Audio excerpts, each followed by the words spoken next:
नमस्कार, मैं हूं सत्येंद्र रंजन। जनचौक अपडेट में आपका स्वागत है। डोनाल्ड ट्रंप के एक के बाद एक उनके जो एजेंडे हैं वो नाकामी की तरफ बढ़ रहे हैं और अब ऐसा लगता है कि यूक्रेन का जो उनका एजेंडा था वहां लड़ाई ख़त्म करवाने का, वह भी कुछ लड़खड़ा सा गया है। डोनाल्ड ट्रंप काफ़ी समय से, जब से ये लड़ाई शुरू हुई तब से वो कहते थे कि अगर वो राष्ट्रपति होते तो ये युद्ध होता ही नहीं। राष्ट्रपति व्लादिमीर पुतिन जो रूस के राष्ट्रपति हैं, उनके साथ उनके बहुत अच्छे संबंध हैं।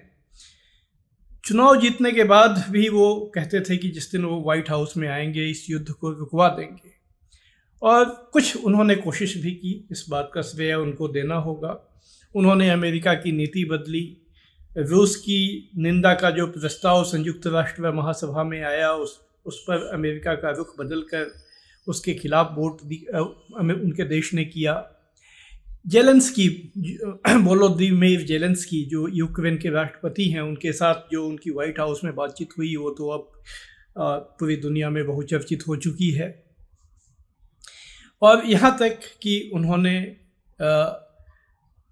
यह बात भी उनके प्रशासन ने कही कि रूस जो ज़मीन जीत चुका है इस लड़ाई में, उस पर यूक्रेन को समझौता करना होगा। जाहिर है इससे उम्मीदें और बढ़ी और यहाँ तक कि रूस की तरफ से भी ट्रंप के पहल की प्रशंसा हुई। सऊदी अरब के रियाद में अमेरिकी दल प्रतिनिधिमंडल और रूस के प्रतिनिधिमंडल के बीच में काफ़ी लंबी बातचीत हुई।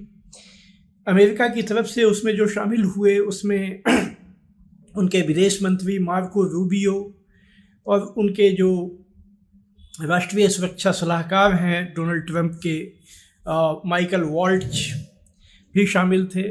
रूस के दल का नेतृत्व वहाँ के विदेश मंत्री सर्गेई लावरोव ने किया। यानी बहुत हाई लेवल पर ये जो उच्च स्तरीय जो दल कहते हैं उसके बीच बातचीत हुई। बातचीत के बाद भी जो संकेत रहे वो सकारात्मक रहे, लेकिन उसके बाद अचानक अमेरिका के रुख में बदलाव होने के संकेत मिलने लगे। डोनाल्ड ट्रंप ने रूस पर फिर से प्रतिबंध लगाने की बात की। प्रतिबंध अभी हटे नहीं है, बल्कि नए और ज़्यादा प्रतिबंध लगाने की बात की, इसलिए कि इस बीच रूस ने यूक्रेन पर नए हमले किए थे। सवाल यह है कि जब लड़ाई रुकी नहीं है और दोनों ओर से हमले किए जा रहे हैं, यूक्रेन ने तो अपने 1300 ड्रोन एक दिन में रूस पर दाग दिए, जिसमें 3 लोगों की मौत भी हुई, कई इमारतों को नुकसान हुआ। रूस ने भी हमले किए। इस बीच एक और घटना ये हुई कि अमेरिका ने रूस के लिए सैनिक मदद रोकने और उससे भी ज़्यादा जो खुफिया जानकारी है वो साझा जो बताई जाती है कि रूस कहाँ तैयारी कर रहा है, कहाँ हमले करने कर सकता है, ये जानकारियाँ यूक्रेन को देनी बंद कर दी। इस मौके का लाभ उठाकर रूस ने कुर्स्क इलाके में, जहाँ पिछले साल यूक्रेन की सेना घुस गई थी रूस की सीमा में और उसे एक बड़ा ऑपरेशन माना गया था यूक्रेन का, वहाँ पर रूस ने जवाबी हमले किए। और विकिपीडिया पे अगर आप इस समय जाएं तो वहाँ उसमें उस लड़ाई में रूस को विजेता घोषित कर दिया गया है। रूस विजेता हो चुका है। इसका एक सबसे मजबूत संकेत कल मिला। कल यानी बुधवार को, जब राष्ट्रपति पुतिन सैनिक ड्रेस पहनकर कुर्स्क इलाके में गए। जाहिर है जब उनकी सेना को सफलता मिली तो उसके बाद ही उन्होंने वहाँ की यात्रा की। ये सारी घटनाएं जो है वो चल रही थी। इसी बीच जो वोलोदिमीर जेलेंस्की ने जो बहुत ही डिफाइंट रूल में थे, नाफरमान अपना रुख दिखाया था व्हाइट हाउस में, और वो कोई समझौता करने को वहाँ तैयार नहीं दिख रहे थे। लेकिन उन्हें बाद में हकीकत का एहसास हुआ कि अमेरिका के बिना वो एक दिन भी युद्ध में टिक नहीं सकते हैं, तो उन्होंने अपने रुख बदला, माफ़ी मांगा व्हाइट हाउस से, अमेरिका से अपने व्यवहार के लिए।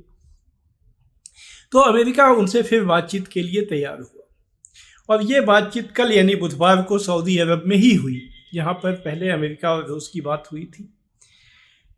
इस बीच इसके ठीक पहले जब जेलेंस्की ने माफ़ी मांग ली तो ट्रंप प्रशासन ने रूस के लिए सैनिक मदद फिर से शुरू कर दी। यही वह सैनिक मदद शुरू करने का मतलब है कि जो जेलेंस्की की जो इस युद्ध में अपने को कमज़ोर पा रहे थे, उनकी सेना कमज़ोर पा रही थी, हार की आशंकाएं काफ़ी गहरी और भी गहरी हो गई थी और उसके दबाव में युद्ध खत्म होने की संभावना बनी थी, वो संभावना फिलहाल कमज़ोर पड़ गई। और इसके बाद जो बातचीत हुई उस तब ये बताया गया अमेरिका की तरफ से कि जेलेंस्की अब युद्ध विराम के लिए तैयार हो गए हैं, 30 दिन के युद्ध विराम के लिए। और इसके बाद मार्को रूबियो जो विदेश मंत्री हैं अमेरिका के, उन्होंने ये कहा कि अब गेंद रूस के पाले में है, यानी अब चूंकि जेलेंस्की युद्ध विराम को तैयार हो गए हैं तो रूस भी युद्ध विराम को तैयार हो, ये उसे तय करना है। ये एक अजीब सी बात है, क्योंकि जिस दिन रूस और अमेरिका के प्रतिनिधि मंडलों की बातचीत हुई थी, रूस ने बहुत साफ कह दिया था कि युद्ध विराम में उसकी कोई दिलचस्पी नहीं है। वो एक संपूर्ण शांति समझौता चाहता है जिसमें उसके सुरक्षा हितों की गारंटी हो, और उसमें सबसे बड़ी पहली गारंटी है कि यह समझौते में तय हो कि यूक्रेन नाटो में शामिल नहीं हो और पश्चिमी देश उसे सैनिक मदद नहीं देंगे। और जब तक ये बातें नहीं होती हैं तब तक युद्ध विराम को रूस एक ऐसे मौके के रूप में देखता है जिसमें अभी जो लड़ाई में के मोर्चे पर यूक्रेन की फौजें कमज़ोर पड़ी हुई हैं, रूस की सेना आगे बढ़ रही है, कुर्स्क में विक्ट्री उसकी मिसाल है। तो यूक्रेन को एक मौका मिलेगा नए हथियार पश्चिमी देशों से लेने, अपनी सेना को फिर से संगठित करने के लिए, जिससे वो और ज़्यादा ताकत के साथ लड़ाई लड़ सके आगे। और चूंकि यूक्रेन पहले भी ऐसे मौक़ों पे समझौते कर चुका है, मिन्स्क जो है वो बेलारूस की राजधानी है जहाँ ये समझौता हुआ था, मिन्स्क 2 समझौता, दूसरा समझौता भी हुआ, और इन सारे समझौतों से यूक्रेन और उसके जो संरक्षक पश्चिमी देश हैं वो मुकर गए। तो कहा जा सकता है कि रूस जो है वो दूध का जला हुआ है, तो अब छाछ भी फूंक कर पीना चाहेगा। इसीलिए अब चूंकि रूबियो ने कहा कि गेंद रूस के पाले में है, इसका यह मतलब निकलता है कि अमेरिका जितना कर सकता था उसने किया। उनकी इस बात को यूरोपीय देश, जिनसे अभी अमेरिका का टकराव चल रहा है, लेकिन उन्होंने इस वार्ता का स्वागत किया और उन्होंने भी कह दिया कि अब गेंद रूस के पाले में है, क्योंकि उन्हें भी ये मालूम है कि ये जो अगर युद्ध विराम का समझौता होता है तो ये यूक्रेन के फायदे में होगा, और इसलिए इस बात की संभावना नहीं है कि रूस इस बात को स्वीकार करेगा, और खासकर इस समय जब बाजी उसके हाथ में आती हुई दिख रही है। तो ऐसा लगता है कि जो वादा था डोनाल्ड ट्रंप का कि वो यूक्रेन में तुरंत शांति स्थापित कर देंगे, रूस के साथ संबंध नॉर्मल एक सामान्य संबंध बनाएंगे, वह कहीं लड़खड़ाता हुआ नजर आने लगा है। ये संभावना कमज़ोर पड़ती जा रही है कि जो उम्मीदें उन्होंने लड़ाई रुकवाने की जगाई थी वो सचमुच उम्मीदें पूरी होंगी। और वैसे अगर देखा जाए तो ट्रंप के बाकी दूसरे भी बहुत सारे एजेंडे का जो उनके वादे थे उनका यही हाल है। देश के भीतर आर्थिक मंदी का साया गहरा हो चुका है, जिसे ट्रंप स्लंप कहा जा रहा है। ट्रंप की वजह से जो मंदी आने की आशंकाएं गहराई हैं। इसी तरह से उनका जो अवैध आव्रजक जो हैं, इमिग्रेट्स हैं, जो बाहर से आए हुए लोग हैं गैर कानूनी तरीके से, उनको वापस भेजने का जो एजेंडा था, आपने गौर किया होगा कि धीरे धीरे वो चर्चा कहीं गायब हो गई है। पहले तो बड़े जोर शोर से अलग अलग देशों को मिलिट्री विमान में बैठाकर, हथकड़ियाँ पहनाकर, बेड़िया पहनाकर वापस लौटाया गया। दुनिया भर का मीडिया उस पर का ध्यान उस पर केंद्रित हुआ, लेकिन इसमें कुछ 100, अधिक से अधिक कुछ हजार अब जो इमिग्रेंट्स हैं उनको भेजा गया। जो पिछले साल जब चुनाव अभियान चल रहा था तो ट्रंप कहते थे कि अमेरिका में 2 करोड़ लोग ऐसे हैं, 20 मिलियन, जो गैर कानूनी ढंग से आए हैं। वैसे वास्तविक संख्या जो वहाँ का मीडिया बताता है वो 1 करोड़ 10 लाख के आसपास है। और उसमें कुछ हज़ार लोगों को वापस भेजने के बाद वो एजेंडा अचानक सा मीडिया से हट गया। अब उसकी कहीं चर्चा नहीं। क्या हुआ? इस सिलसिले में जो ब्लैक रॉक कंपनी है, जो दुनिया की सबसे बड़ी इन्वेस्टमेंट करने वाली कंपनियों में से एक है, फाइनेंशियल कंपनी है, उसके सीईओ का एक इंटरव्यू में कही गई बात काफ़ी चर्चित हुआ, वायरल हुआ, जिसमें उन्होंने ये कहा था कि अमेरिका में जो खेती का काम है उसमें 70% मजदूर ये अवैध इमिग्रेंट्स होते हैं, अवैध प्रवासी होते हैं। उन्होंने कहा कि अगर सभी जो प्रवासियों को बाहर कर दिया गया जो गैर कानूनी हैं, तो क्या देश में इलेक्ट्रीशियन लोगों को मिलेंगे, प्लम्बर मिलेंगे? कंपनियों में बड़ी बेचैनी थी, बड़ी कंपनियों में, क्योंकि ये जो लोग हैं बाहर से जो आए हैं, चूँकि ये अवैध होते हैं, इनके पास कोई डॉक्यूमेंट नहीं होता है, ये किसी अधिकार पर दावा नहीं कर सकते हैं, तो इनका बहुत ही वहाँ शोषण होता है। इनसे अक्सर न्यूनतम मजदूरी से काफ़ी कम पर काम लिया जाता है, और ये कंपनियों के लिए बड़े फ़ायदे की बात है, वहाँ के किसानों के लिए बड़े फ़ायदे की बात है। तो ये जो इमिग्रेंट्स का एजेंडा फैलाया गया, लेकिन उसको अब ऐसा लगता है कि जो वहाँ की फार्म लॉबी है, वहाँ का जो पूंजीपतियों की लॉबी है, उन्होंने उसको एक सिंबॉलिक कदम से आगे नहीं बढ़ने दिया है। इसी तरह जो विदेश में शांति का मामला था, ये हथियार फिर भेजे गए। अमेरिका के कॉन्टेक्स्ट में एक शब्द का इस्तेमाल होता है, वो है डीप स्टेट। ये डीप स्टेट कौन है? जो पर्दे के पीछे से सत्ता को कंट्रोल करता है। उसमें हथियार बनाने वाली कंपनियां हैं, जिसे कि मिलिट्री इंडस्ट्रियल कॉम्प्लेक्स कहा जाता है, फाइनेंशियल कंपनियां हैं, खुफिया एजेंसियां हैं, वहाँ के जो रूलिंग क्लास के थिंक टैंक्स हैं। ट्रंप का वादा इनके शिकंजे से अमेरिका को मुक्त कराने का था, लेकिन अक्सर ऐसा होता नहीं है अमेरिका में।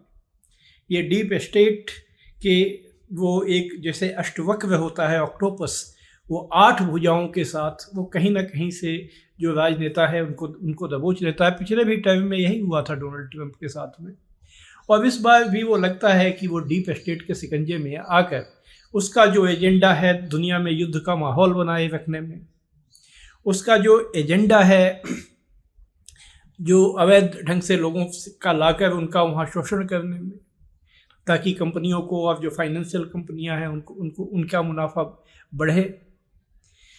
और इसी तरह जो दुनिया पर कंट्रोल करने का जो उनके दूसरे माध्यम है, जिसमें वहाँ की सरकार एक उनके माध्यम के रूप में काम करती है, उनके लिए एक मीडियम इंस्ट्रूमेंट के रूप में काम करती है।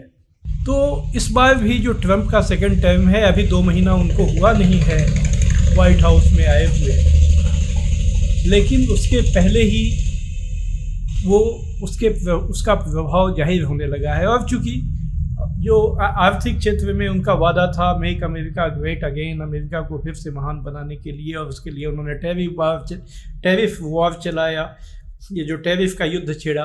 अब ये युद्ध इतना अस्थिर है, वो एक दिन कोई कदम उठाते हैं, दूसरे दिन वापस लेते हैं। अभी इसी हफ्ते जब ओंटारियो प्रांत है कनाडा में, उसने ये कहा कि वो अमेरिका से आए हुए लोगों को से बिजली बिल में 25% ज़्यादा रकम वसूलेगा, तो ट्रंप ने तुरंत 50%, उन्होंने कहा कि अभी तक कनाडा पे हमने 25% टैरिफ लगाया था, अब मैं 50% लगाता हूँ। और ओंटारियो राज्य अपने आप में ये फैसला लेने के लिए सक्षम है या नहीं, तब भी सवाल उठा था, क्योंकि ऐसा कोई भी फैसला राष्ट्रीय सरकार लगाती है और कनाडा की सरकार का ये फैसला नहीं था। तो बाद में जो ओंटारियो की सरकार है उसने इसे वापस लिया, तो अगले दिन ट्रंप ने अपने टैरिफ को भी फिर से घटा दिया। कनाडा और मैक्सिको पर वो 2 बार टैरिफ लगाकर उसे 1-1 महीने के लिए टाल चुके हैं।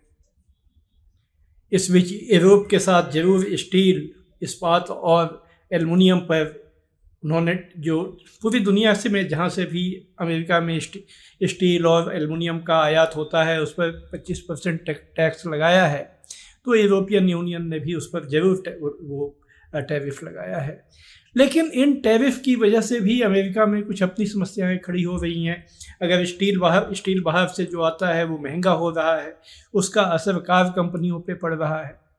और ये कंपनियां जो हैं, कंपनियों के अधिकारी जब मिलते हैं ट्रंप से, जब बहुत ज़्यादा उन पर असर होता है तो देखा गया है कि अक्सर वो उनके प्रभाव में आकर जो अपना कदम है वो वापस खींच लेते हैं। तो कुल मिलाकर यही वो जो ये जो तबके हैं, ये जो समूह हैं, जो लॉबी हैं, जिन्हें कि अमेरिका का डीप स्टेट कहा जाता है, वो ट्रंप के एजेंडे पर प्रभावी होते दिख रहे हैं। और उसी की एक मिसाल यूक्रेन में देखने को मिल रही है। यूक्रेन में जो हथियार दिए गए हैं वो आखिर उन्हीं कंपनियों से खरीदे जाते हैं, चाहे वो अमेरिका दे या यूरोप के देश दे, और उनका मुनाफा पिछले 3 साल में बहुत ही ज़्यादा बढ़ा है। और वो ऐसे मुनाफे के काम को शांति के किसी मिशन की भावना में आकर खत्म नहीं कर सकते। तो यह कुल स्थिति है। यूक्रेन में शांति की उम्मीदें कमज़ोर पड़ी हैं। ट्रंप का एजेंडा एक और एजेंडा लड़खड़ाया है। बाकी एजेंडे भी उसके जो हैं वो फ्लाउंडर कर रहे हैं, अनरेफल हो रहे हैं, उनकी एक एक तार बिखर रहे हैं। और कुल मिलाकर वो एक नॉर्मल प्रेसिडेंट के रूप में जो वहाँ के डीप स्टेट के कंट्रोल में, वहाँ के रूलिंग एलीट के फ़ायदे में जो काम करते हैं, उस पूरी तरह से वो उसी दिशा में वहीं पर वो पहुँचते हुए दिख रहे हैं। आज बस इतना ही। हम फिर आएंगे आपके सामने। आज आप सबको मेरा नमस्कार।